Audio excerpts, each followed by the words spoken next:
Bonsoir à toutes et à tous. Ça fait longtemps que je n'ai pas fait un direct. Chercher un coin peinard là pour vous parler de la météo à venir. J'irai jusqu'à la prévision pour ces prochains jours, jusqu'à ce week-end.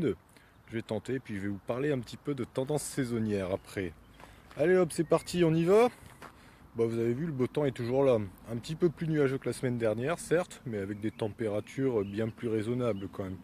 Que ce soit hier ou aujourd'hui, on est grimpé à 22-23 l'après-midi. C'est un peu moins indécent que la chaleur digne d'un plein été qu'on avait la semaine dernière. À Limogeville, on a dépassé les 28 degrés à l'ombre 4 jours de suite. C'est pas banal pour un mois d'avril, il faut pas perdre ça de vue. Alors bon, qu'est-ce qui nous attend demain? Un petit peu plus de nuages dans un air encore relativement doux. On devrait tourner autour de 20 degrés l'après-midi. Des nuages qui pourront peut-être lâcher une ou deux ondées par endroit. Et puis ces nuages vont tout simplement dématérialiser un changement de masse d'air. En effet, de l'air beaucoup plus frais va pousser ces nuages vers nous, vers le sud et vers l'est en gros. Et jeudi, on retrouvera un temps bien ensoleillé, un peu comme hier et aujourd'hui. Pas trop de nuages a priori, mais dans un air beaucoup plus frais. Il va falloir recommencer à se couvrir, surtout le matin, parce qu'on descendra généralement en dessous de 10 degrés, voire on pourra tomber à 5 degrés assez facilement dans les campagnes. Ça sera encore plus vrai vendredi matin, où on pourrait même parler de gelée blanche par endroits. Ah, vous êtes prévenus, en avril ne te découvre pas d'un fil. Faut pas non plus se déshabiller trop vite et ranger trop vite vos vêtements chauds dès qu'il fait chaud, en plein milieu du printemps. D'ailleurs, c'est valable aussi en mai, j'ai envie de dire. En mai, ne te découvre pas d'un filet, même si théoriquement la fraîcheur est moins présente, parce qu'on avance vers la saison chaude. Je vais vous en parler après du mois de mai. On va parler de ce week-end, où bon, comme vous avez dû le comprendre, la tendance est à la dégradation. Mais cette dégradation est pas très bien cernée par les modèles pour l'instant. Le scénario du jour, aujourd'hui, comment ça se passerait? Samedi, encore une journée pas trop mal, enfin le matin jusqu'en début d'après-midi. Puis ça pourrait partir en averse ou en orage parce que les températures remonteront.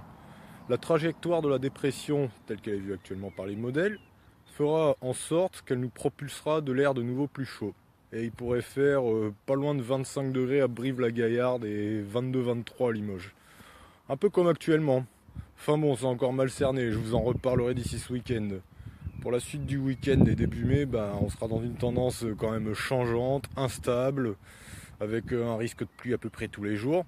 Ça rappellera un petit peu le mois de mars, mais bon, c'est comme ça. Après, ça ne veut pas dire qu'il pleuvra tout le temps, je vous préviens.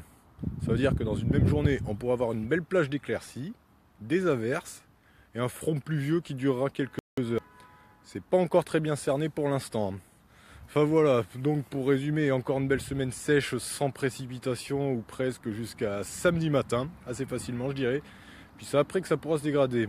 Je tiens aussi à vous signaler qu'on a un mois d'avril beaucoup plus chaud que la moyenne et qu'on pourrait avoir le troisième mois d'avril le plus chaud du 21e siècle. Derrière 2007 et 2011 qui ont vu aussi des chaleurs précoces. En 2007, c'est monté jusqu'à 28-29 à Limoges. Et en 2011, on a frôlé les 30 degrés à l'ombre, soit le seuil de la forte chaleur, le 7. Donc franchement, très tôt dans la saison. Il faut en être conscient des fois de ce genre de choses. Bon alors, la tendance pour le mois de mai, j'annonce, je m'attendais à un beau mois de mai chaud. La donne un petit peu évolué. C'est-à-dire que la chaleur de la semaine dernière, la vague de chaleur précoce qu'on a eue, si je peux appeler ça comme ça, en exagérant un tantinet quand même, je l'attendais plutôt le mois prochain. Ce qui ne veut pas dire qu'il ne pourra pas y avoir de journée estivale en mai, ça arrive fréquemment. Mais bon, je dirais que ça serait plus des pics chauds qui pourraient atteindre ou dépasser un peu les 30 degrés. À suivre. De toute façon, ça sera affiné au fil du temps, comme d'habitude. Vous avez l'habitude avec notre expertise à Greg et moi-même. Le mois de juin, lui, est vu assez chaud et orageux. Ce qui veut dire que bon, on aura des centres d'action assez désorganisés sur la France, une sorte de marée barométrique qui sera favorable au développement d'orages assez facilement en journée. Difficile d'être plus précis, mais bon, le temps sera beau, estival, la chaleur fréquente, souvent lourde et pouvant facilement dégénérer en orage. Après, les modèles saisonniers tels qu'ils sont actuellement, on voit dans l'ensemble un beau mois de juillet qui rappellera plusieurs mois de juillet récents.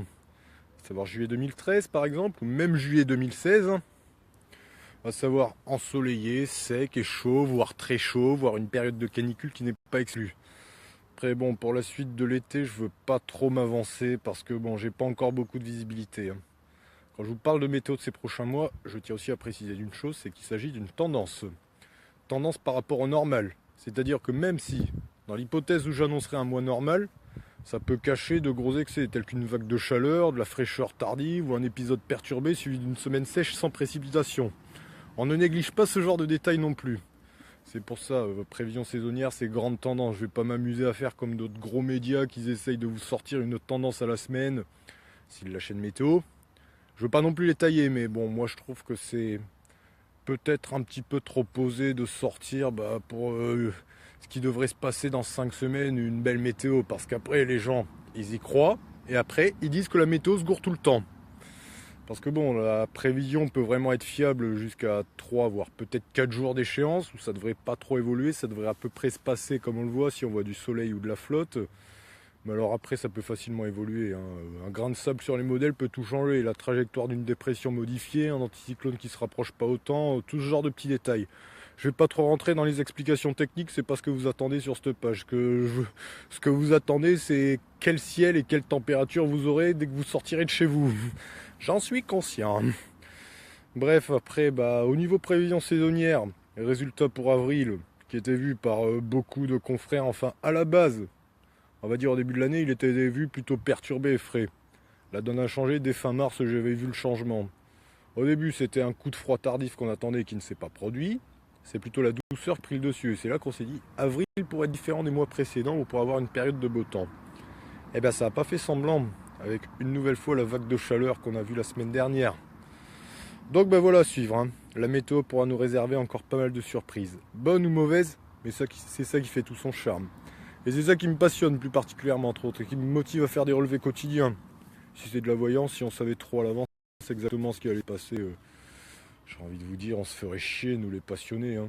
Ça serait une aubaine pour beaucoup de gens qui pourraient tout prévoir, mais bon, heureusement c'est pas le cas. Et moi, de mon avis personnel, je dis tant mieux. Bref, que vous dire de plus? Ah si, une dernière chose. Je vais retracer un petit peu le passé. Je vais scanner, enfin j'ai scanné, je vais les mettre en ligne ce soir, les relevés de juillet et d'août 2003. Pour vous rappeler, le mois de juillet était chaud, mais bon, on va dire que c'était un beau mois de juillet estival. Août 2003, tout le monde s'en rappelle pour la canicule de la première quinzaine. Sur ce, je vous souhaite une bonne soirée. Si vous avez des questions, posez-les-moi en commentaire, je me ferai une joie d'y répondre. Ou Greg s'il passe par là. Ciao, bye bye, à bientôt.